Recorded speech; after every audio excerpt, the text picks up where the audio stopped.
जहाँ निसंते तव नच्चिमाली पभासई केवल भार हम तो एवायरियो सुयशील बुद्धिये वीरायई सुरमध्येव इंदु। परम पावन परम पूज्य आचार्य प्रवर के श्री चरणों में सब भक्ति वंदना। आदरास्पद साधु साध्वीवृंद समणीवृंद उपस्थित भाइयों एवं बहनों, जितना सोए उतना पाए, क्यों कोई आ हमें जगाए। हम है स्वयं स्वयं में लीन, क्यों हो गर्वित क्यों हो दीन। ये कविता की पंक्तियां परम पूज्य गणाधिपति गुरुदेव श्री तुलसी की हैं। गणाधिपति गुरुदेव श्री तुलसी ने कविता की इन पंक्तियों में सुख सैया की नींद लेने की प्रेरणा दी है। सुख सैया में सोने की प्रेरणा दी गई है, जो मनुष्य को अज्ञान से ज्ञान की ओर ले जाती है, जो मनुष्य को अंधकार से प्रकाश की ओर ले जाती है। उन सुख सैयाओं पर सोना भी जागरण का पर्याय बन जाता है। वहां सोकर अंतर जगत में व्यक्ति प्रवेश कर सकता है, विकास के द्वार उद्घाटित कर सकता है और आनंद के स्रोत प्रस्फुटित कर सकता है। प्रश्न होता है, आश्चर्य होता है कि सोना भी कभी कोई प्राप्ति का कारण बन सकता है, कोई उपलब्धि का कारण बन सकता है। सोने से क्या प्राप्त हो सकता है? लेकिन महापुरुषों की वाणी रहस्यमयी होती है। उसमें गहराई में उतरकर व्यक्ति देखे झांके तो उसे यथार्थ की प्राप्ति हो सकती है, वह रियलिटी को जान सकता है। इस दुनिया में कितने लोग हैं जो हर प्रकार की सुख सुविधाओं को भोगते हैं। आलीशान बंगले हैं, अनेक गाड़ियां हैं, अनेक प्रकार के लेटेस्ट गैजेट्स हैं और नौकर चाकर हैं, फिर भी और मखमली गद्दों पर सोते हैं। उसके बावजूद भी नींद कोसों दूर रहती है। वे सुख शांति से सो नहीं पाते हैं, परिवार मित्रों के बीच में रहते हैं, परंतु फिर भी लॉनलीनेस की अनुभूति करते हैं, अकेलेपन की अनुभूति करते हैं, मन में शांति तृप्ति का अनुभव नहीं करते हैं। इसका क्या कारण है? भगवान महावीर ने कहा, पुड़ो छंदा यह मानवा। यह मानव मन विविध अपेक्षाओं से जुड़ा हुआ है, अर्थात इस मानव मन में अनेक इच्छाएं पनपती हैं और जहां इच्छाओं का विस्तार होता है वहां व्यक्ति आनंद की राह से भटक जाता है, खुद सुख शांति को प्राप्त नहीं कर पाता है। हर कामना पूरी हो यह संभव नहीं होता है। कामनाओं की पूर्ति के लिए व्यक्ति प्रयास करता है, परंतु जब कामनाओं की पूर्ति नहीं होती है तो व्यक्ति का मन अशांत बन जाता है। भौतिक अपेक्षाओं की जगत से मुड़कर सच्चे सुख को प्राप्त किया जा सकता है। हमें भौतिकता से आध्यात्मिकता की ओर मोड़ लेना है। जो व्यक्ति आध्यात्मिक बन जाता है, अध्यात्म की राह पर चल पड़ता है, उसे सच्चे सुख की प्राप्ति हो सकती है और उसके सामने स्वादिष्ट पकवान भी फीके बन जाते हैं। इस भीतर के आनंद को प्राप्त करने के लिए भगवान महावीर ने 4 प्रकार की सुख सैयाएं बताई हैं, 4 प्रकार के उपाय बताए हैं जिनके माध्यम से व्यक्ति सुख शांति को प्राप्त कर सकता है और सुख की नींद ले सकता है। भगवान महावीर ने ये 4 सुख सैयाएं बताई हैं, वे साधु के लिए बताई हैं, परंतु ऐसा लगता है ये 4 सुख सैयाएं साधु क्या, एक गृहस्थ भी अपनाए तो वह सुख शांति से रह सकता है। यदि एक गृहस्थ गार्हस्थ्य जीवन जीते हुए इन 4 सुख सैयाओं में रहने का प्रयास करता है तो वह परम आनंद की अनुभूति कर सकता है, परम शांति को प्राप्त कर सकता है और अपने जीवन में आने वाली समस्याओं से पार पा सकता है, समाधान पा सकता है। हमें इन 4 सुख सैयाओं को समझना है। पहली सुख सैया बताई गई है निर्ग्रंथ प्रवचन में, निर्ग्रंथ प्रवचन के प्रति दृढ़ आस्था रखना, दृढ़ श्रद्धा रखना। श्रद्धा में अटूट बल होता है, श्रद्धा में अपार शक्ति होती है। श्रद्धा एक ऐसी नौका है जो व्यक्ति को इस संसार समुद्र से, इस समस्याओं के महासागर से पार पहुंचा सकती है। हमारे भीतर श्रद्धा की आवश्यकता है, और श्रद्धा भी कैसी, अखंड श्रद्धा की जरूरत है। एक लकड़ी की नौका है, वह आपको सामान्य समुद्रों से पार पहुंचा देती है, और वही लकड़ी की नौका यदि टुकड़े टुकड़े हो जाए, खंड खंड हो जाए, तो वह समुद्र पर तैर तो सकती है, परंतु समुद्र से पार नहीं पहुंचा सकती है। वैसे ही श्रद्धा अखंड है। यदि अखंड श्रद्धा है तो आप इस संसार समुद्र से पार पहुंच सकते हैं। इस संसार समुद्र से आप मोक्ष की दिशा में आगे बढ़ सकते हैं, यानी मोक्ष को प्राप्त कर सकते हैं। हमें संसार समुद्र से पार पाना है तो हमारी श्रद्धा अखंड होनी चाहिए। आस्था को प्रकटाने के लिए, श्रद्धा को प्रकटाने के लिए हमारे भीतर में 3 तत्वों पर अटूट दृढ़ विश्वास होना चाहिए, श्रद्धा होनी चाहिए। आप लोग प्रतिक्रमण करते हैं, शावक प्रतिक्रमण में भी कहा गया है कौन से 3 तत्वों पर श्रद्धा होनी चाहिए।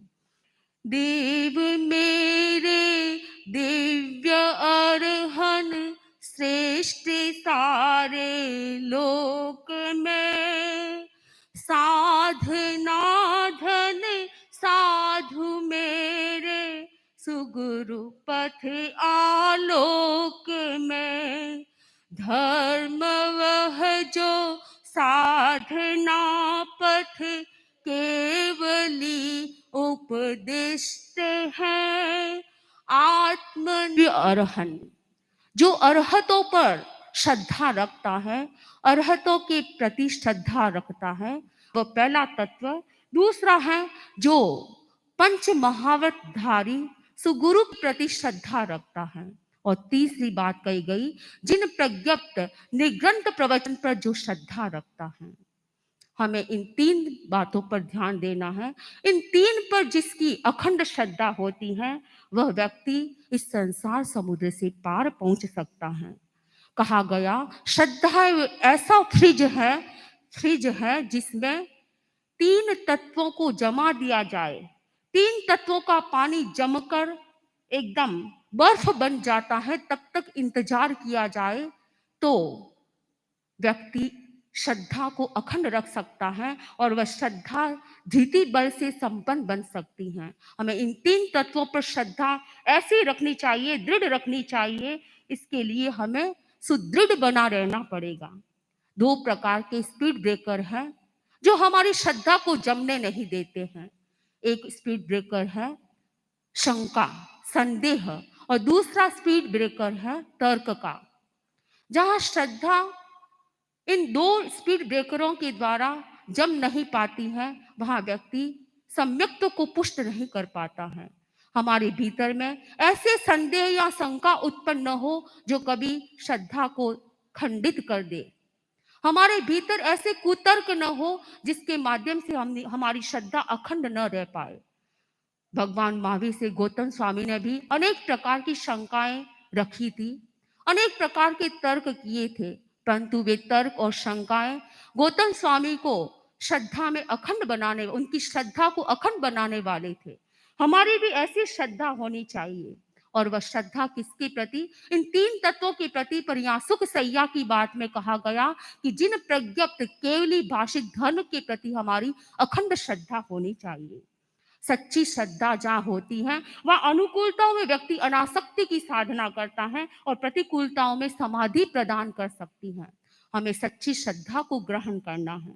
जो व्यक्ति निर्ग्रंथ प्रवचन के प्रति, केवली के द्वारा जो प्ररूपित धर्म है उसके प्रति अखंड श्रद्धा रखता है, वह सुख सैया में रमन कर सकता है।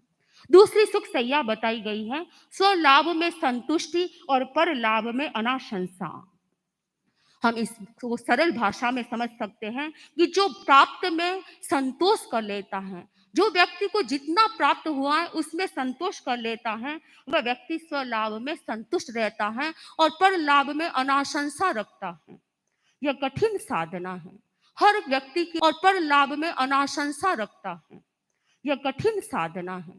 हर व्यक्ति के लिए ये सामान्य साधना नहीं है, परंतु सामान्यतः व्यक्ति दूसरों का सुख और समृद्धि देखकर दुखी बन जाता है। वह दूसरों को यदि सुखी देखता है तो वह दुखी बन जाता है और दूसरों की जो सुख समृद्धि को जब अधिक मात्रा में देखता है और अपने सुख समृद्धि की तरफ उसका ध्यान नहीं जाता है।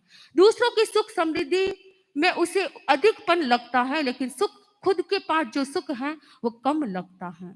व्यक्ति को यह अनुभव करना है कि मेरी इन जो प्राप्ति हो रही उसी में मैं संतुष्ट बना रहूं, जो मुझे प्राप्त हो रहा है उसी में मैं अनासक्त भाव रखूं। इस बात को हमें ध्यान देना है कि हमारे भीतर में स्वलाभ के प्रति संतुष्टि कैसे पैदा हो सकती है। अपनी उपलब्धि में जो असंतुष्ट रहता है वह दूसरों की उपलब्धि में विकास को देखकर दुखी बन जाता है।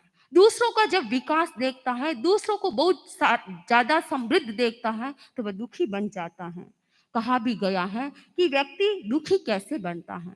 आदमी स्वयं के अभाव से दुखी नहीं बनता है, आदमी दूसरों के प्रभाव से दुखी बनता है। दूसरों के पास इतनी सारी चीजें हैं, मेरे पास नहीं है, यह देखकर व्यक्ति दुखी बन जाता है। दूसरों की प्रगति देखकर व्यक्ति ईर्ष्या से ग्रसित हो जाता है। उसके भीतर में जलन पैदा होती है। जिस व्यक्ति के भीतर में स्वलाभ के प्रति संतुष्टि होती है वह कभी ईर्ष्या से ग्रसित नहीं होता है, वह ईर्ष्या भाव नहीं रखता है। परंतु हम देखते हैं कि प्राय व्यक्ति दूसरों के लाभ को देखकर दुखी बन जाता है। एक घटना, एक 25-30 वर्ष की लड़की थी। वह एक कंपनी में काम करती थी और उसका किसी ने मर्डर कर दिया। जब उसके परिवार वालों ने खोजबीन की तो पता चला कि उसी कंपनी में एक व्यक्ति काम करता है और उसने उसका मर्डर किया है। क्यों किया? कि वो लड़की जिस कंपनी में काम करती थी वह व्यक्ति भी उसी में काम कर रहा था। वह लड़की उम्र में छोटी और तरक्की बहुत अधिक कर चुकी थी। जब तरक्की बहुत अधिक हो गई तो उससे सहन नहीं हो रहा था, क्योंकि वह जूनियर थी और वो व्यक्ति सीनियर था और वह बड़ी पोस्ट पर आ गई। जैसे ही वह बड़ी पोस्ट पर आई उस व्यक्ति से सहन नहीं हुआ, क्योंकि वह चाहता था कि मैं इस पोस्ट पर आऊं। और उसने एक दिन अवसर देखा, घर में कोई नहीं था, उस लड़की को मार दिया। क्यों मारा? ईर्ष्या के कारण। जब व्यक्ति दूसरों की प्रगति देखकर खुश नहीं रह पाता है तब ऐसा संभव होता है। हमें इस बात पर ध्यान देना है, दूसरी प्रगति करे या न करे, हमारी जो प्रगति हो रही है उसी में हमें संतोष करने का प्रयास करना चाहिए। जो व्यक्ति संतोषी जीवन जीता है वही आनंद को प्राप्त कर सकता है, वही सुख सैया में सो सकता है। क्योंकि दो प्रकार के व्यक्ति होते हैं, पदार्थाभिमुखी और आत्माभिमुखी।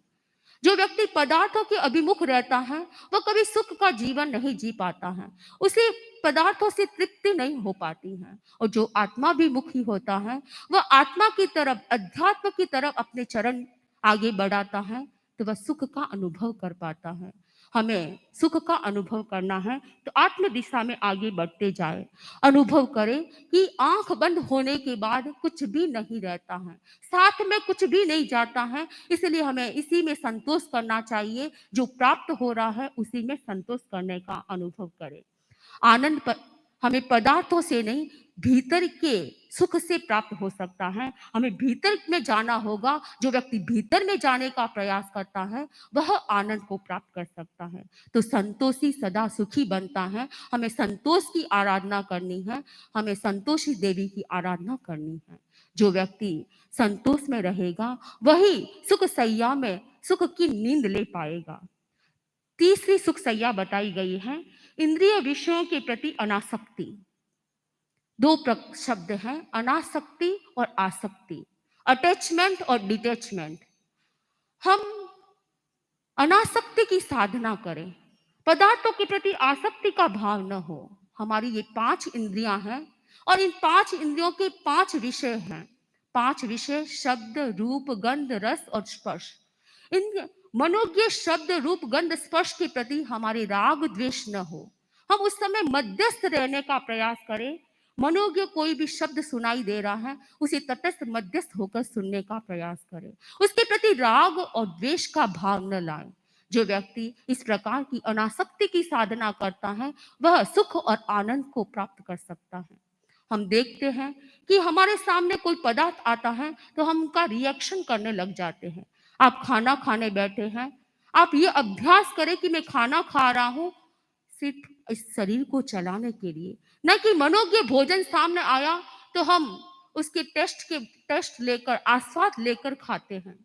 हमें ये प्रयास करना है, प्रैक्टिस करनी है कि भोजन सामने आए, वह यह नीरस है या सरस है, मीठा है या खारा है, तीखा है या कैसा भी है, उसमें हम समता भाव रखने का प्रयास करें। जो व्यक्ति इन पदार्थों में, मनोज्ञ रस, रूप, गंध में आसक्त नहीं होता है, वह सुख का जीवन जीता है। जैसे एक घड़ा है, बड़ा आकर्षक घड़ा है, सुंदर घड़ा है, परंतु उसके अंदर अनेक छिद्र है। छिद्र वाला घड़ा होगा, उसमें आप पानी भरेंगे तो क्या होगा? पानी बाहर निकलता जाएगा। पानी से भरते जाओ पर वो खाली होता जाता है। वैसे ये इंद्रिय सुख हैं, वे व्यक्ति को तृप्त नहीं कर पाते हैं। जितना आप उससे भोगने का प्रयास करेंगे, उतने ही आप अतृप्त रहते जाएंगे। ये मन का घड़ा कभी भर नहीं पाएगा, ये खाली का खाली रहेगा। इसलिए हमें आकांक्षाओं बहुत अधिक इच्छाएं नहीं रखनी चाहिए, बहुत अधिक आकांक्षाएं नहीं रखनी चाहिए। हमें इच्छाओं पर ब्रेक लगाना होगा, और वह संयम का ब्रेक लगेगा, तभी हम इच्छाओं से संतुष्ट हो पाएंगे। जितना है उसी में संतोष कर पाएंगे। कहा गया है, जहाँ किंपाग फलाणम परिणामो न सुंदरो एवं भुत्तान भोगाणम परिणामो न सुंदरो। अर्थात किंपाक फल होता है, वह दिखने में बड़ा आकर्षक सुंदर लगता है, खाते समय अच्छा लगता है, लेकिन उसका परिणाम अच्छा नहीं आता है। वैसे ये इंद्रिय सुख है, भोगने में अच्छे लगते हैं, उससे क्षणिक सुख की प्राप्ति होती है, लेकिन अंत तो इसका अच्छा नहीं होता है। हमें इन विषय भोगों में आसक्त नहीं बनना है, अनासक्ति की साधना करना है। प्रैक्टिस ऑफ डिटैचमेंट, हमें अभ्यास करना है अनासक्ति की साधना का। जो व्यक्ति अनासक्ति की साधना करता है, वह व्यक्ति यह चिंतन करता है, शक्य नहीं है शब्द न सुनना, खुले श्रोत्र के है जब द्वार, शक्य यही है हो न शब्द में द्वेष राग का अनुसंचार। हम हमारे सामने शब्द आ रहे हैं, हम उसे सुने, पर सुनने के बाद उस पर राग द्वेष का भाव न लाए, यह प्रयास करने का हमें अभ्यास करना है। जो व्यक्ति अनासक्ति का जीवन जीता है, वही परम आनंद का जीवन जी सकता है। अनासक्ति की साधना करने वाला ही सुख सैया में रमण कर सकता है। चौथी सुख सैया बताई गई है, समुद्भूत वेदना में तितिक्षा भाव। हमारे सामने वेदना आ गई, उस समय हम विचलित हो जाते हैं। हमारे सामने कोई बीमारी आ गई, हमारे कुछ बीमारी हो गई, तो हम विचलित हो जाते हैं। उस समय हमें प्रयास करना है, हम सहिष्णुता रखें, क्योंकि वह बीमारी स्वतः आ गई है। हमें तो ये देखना है, हमारे सामने आलंबन सूत्र यह रहे कि जिन कल्पित साधु होते हैं, वो तो उदिर उदिर कर वेदना ग्रहण करते हैं। आराधना में कहा गया है, जिन कल्पिक साधु लिए कष्ट उदीरो रे, तो आवेदना सह समचित धर तोरे, आ हे भावना।